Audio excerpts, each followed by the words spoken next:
needs a vacation? I know I do. When my husband and I started our family back in our 20s, we knew that our expenses were gonna go up. What we didn't realize is how much an airline ticket costs multiplied by 4.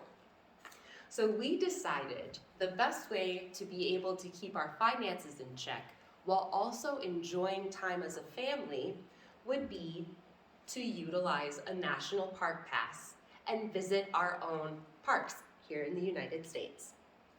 When I'm done with this, I hope that I have convinced you to buy a national park pass and utilize it as much as possible. It's no secret. The last 3 years have been incredibly hard on everybody. Physically, mentally, emotionally, spiritually, we are all hurting and we could all use a vacation. And this is the part where I come in and say, may I suggest you buy a national park pass? And these are the reasons why. Odds are you already have a car. And if you have a car, you're aware of its mileage. So you know how much money you need to save up for gas to get from point A to point B. Planning a trip to your national parks is incredibly easy. All you have to do is go to nationalparkservices.gov and enjoy the many lists they have and then pick whatever park you want to go to, and from there it will give you a roadmap and a list of accommodations. If you are not somebody who likes to sleep on the ground or pitch a tent while it's pouring rain outside, odds are there is a hotel, motel, Holiday Inn in the area. A lot of national parks also provide lodging. According to nps.gov, you can get into our national parks for free if you are in 4th grade, if you are active in the military, and if you are handicapped in any way. Otherwise, there are a variety of options available for everybody. If you are over the age of 62, you can pay $20 for a year-long pass, or you can pay $80 for a lifelong pass. For anybody else under the age of 62, we can buy an $80 park pass, and it's good for 12 months. So if you buy it in December, it will last you all the way up until December of next year. And if you're feeling guilty at all about spending your hard-earned money, rest assured, all of your money spent in our parks goes back to our parks. It goes to nature conservation, animal rehabilitation, and educational programs.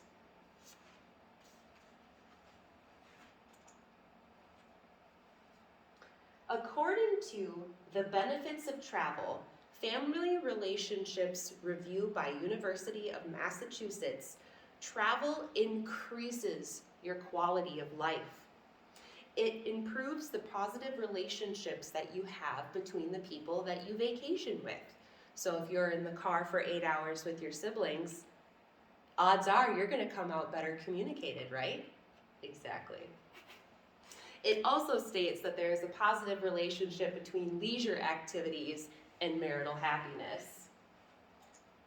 And of course, that's incredibly important. Especially now when we have to adapt to such a digital world, and we have to make it a priority to not lose touch with each other.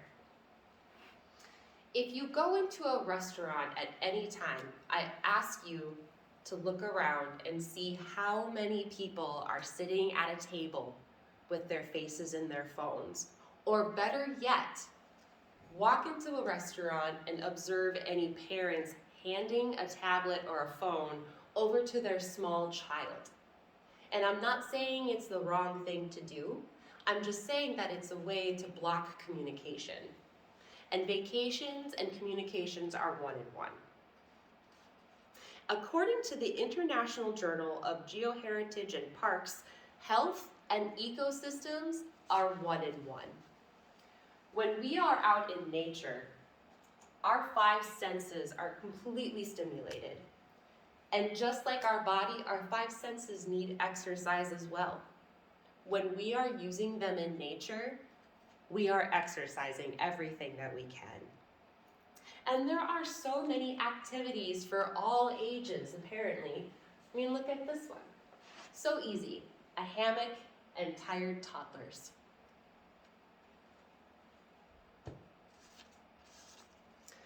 In conclusion, I could talk all day about the fun that my family and I have had in national parks.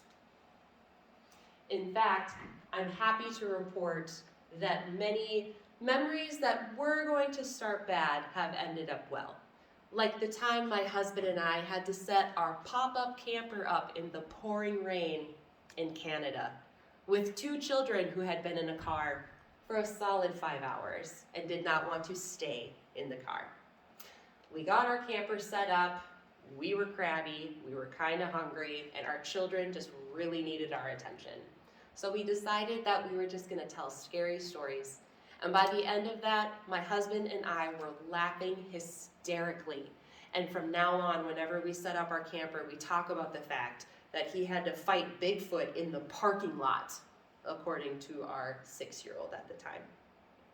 So, if you're ever feeling the need for a vacation, or just to get away for a little while, round up some friends, grab a national park pass, and fill your tank up with gas, and get ready for a good time.